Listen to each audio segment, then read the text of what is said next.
In this video, we'll show you how to install TimescaleDB extension for Postgres so we can use native Zabbix partitioning and compression without having to resort to any extra scripts or anything like that, just natively within Zabbix itself.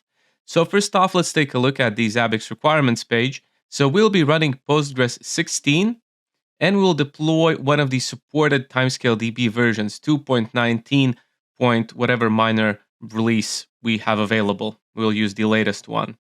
And we can actually follow the official TimescaleDB installation steps from the TimescaleDB homepage with some extra tweaks. So let's switch to our command line and let's deploy TimescaleDB. I have Postgres already running, so everything is configured on the Postgres side. We'll be deploying TimescaleDB on top of that.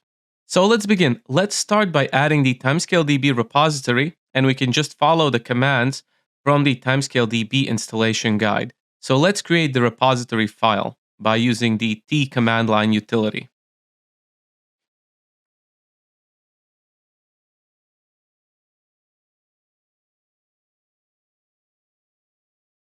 Now let's disable the native OS level Postgres module and install TimescaleDB from the repository that we have deployed and configured just now.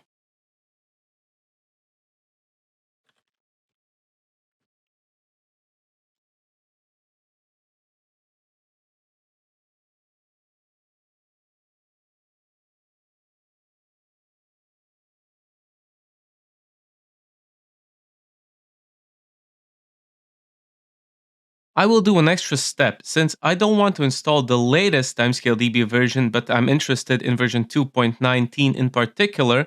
I will use the DNF shell duplicates list command to show me the list of available TimescaleDB packages.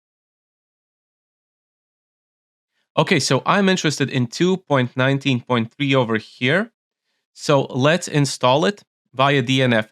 We will be installing TimescaleDB 2.9.13 package and also TimescaleDB loader 2.19.3 package. Both of these need to be specified with the particular version. Let's see how that command looks in a moment.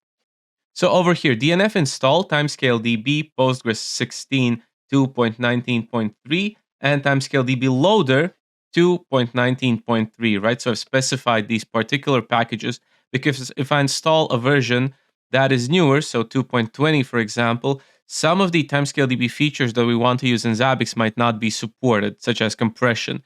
So we want to use a version that is supported by Zabbix. So let's install the package.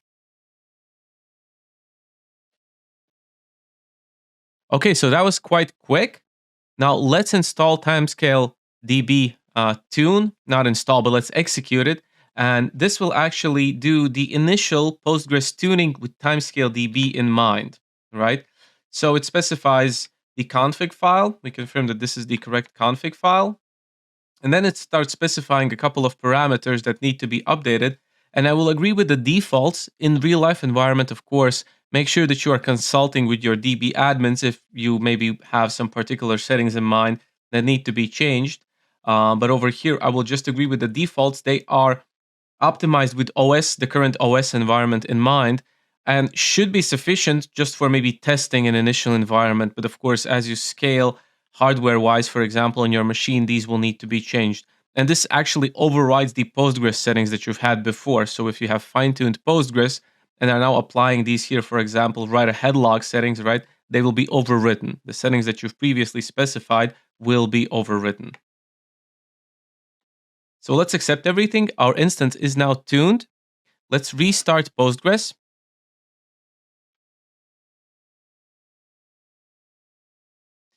And next up, we can follow the Zabbix deployment guide. So Zabbix has the documentation page specifying how you should deploy timescale for Zabbix. For example, you need to create an extension. You need to export the schema file containing the hypertables that Zabbix will use. So all of that is specified in our documentation. We will now go through these steps. Those are a couple of short steps that need to be performed. So first off, let's create the extension on the database. So over here, I'm creating TimescaleDB extension using my PostgreSQL user on Zabbix database. So extension has been created. And now what we need to do is we need to import the schema file from the SQL scripts package in the Postgres TimescaleDB folder. And before we do that, let's take a look at what this schema file contains. A couple of interesting things related to timescale. So I'm using cat, and I'm looking at this file. So over here, what's interesting is these chunk intervals over here.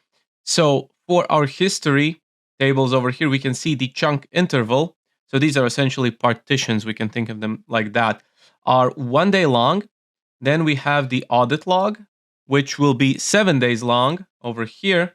And for trends, the partitions, the chunks, as we call them in timescale, are 30 days long. So if you wish to change this, you can actually change this in this here schema SQL file and apply different chunk sizes in your environment. Maybe trends, monthly trends are a bit too large for you. You could reduce them.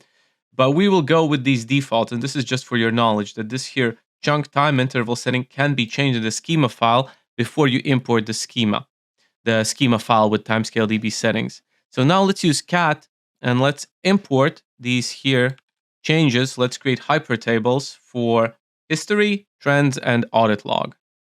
So once again, I will use cat command pointed at the schema SQL file and import it into my Postgres database with Zabbix user. I will enter the Zabbix user password, and everything should be successful. There are a couple of warnings over here. That is perfectly fine and expected. This is also mentioned in our documentation. And now let's switch over to our Zabbix instance, and let's see if we can now apply partitioning and compression for our history, trend, and audit log data. And now that I have opened up my front end and moved into administration housekeeping, I can actually see that the compression is supported. Over here, I can enable and disable it. And over here, compress records older than, so I can configure how old records must be before they are compressed. So we're talking about chunks here. So once a chunk becomes inactive, for example, the trend chunk for the current month becomes inactive, becomes old. We have a new chunk for the current month. The previous chunk is now old.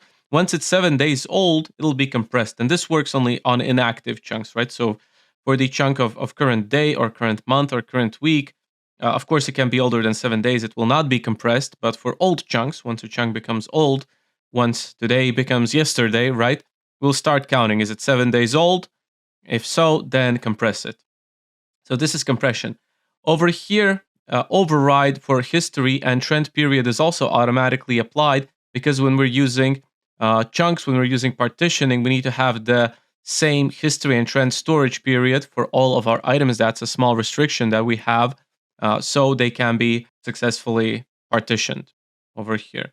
So since this is automatically overridden in housekeeping and compression is enabled, we are now sure that TimescaleDB partitioning and compression is working. One more thing that we have to take into account over here is that maybe you will see that, say, compression is unsupported on you, or you'll see error messages in your Zabbix logs. Make sure that you have the latest version of Zabbix server running. Over here, I'm running 7.2.7 front-end server and agent, as you can see on the screen. And actually, in minor releases, we add support for newer TimescaleDB and Postgres and MySQL versions and so on. So ensure that you actually have the latest minor release of Zabbix if you're deploying, for example, TimescaleDB latest releases over here. All right, and that's it. You should be able to follow this video and our documentation to deploy TimescaleDB on your Postgres environment. If you have any other questions, feel free to leave comments in the comment section below, and I'll see you guys next time.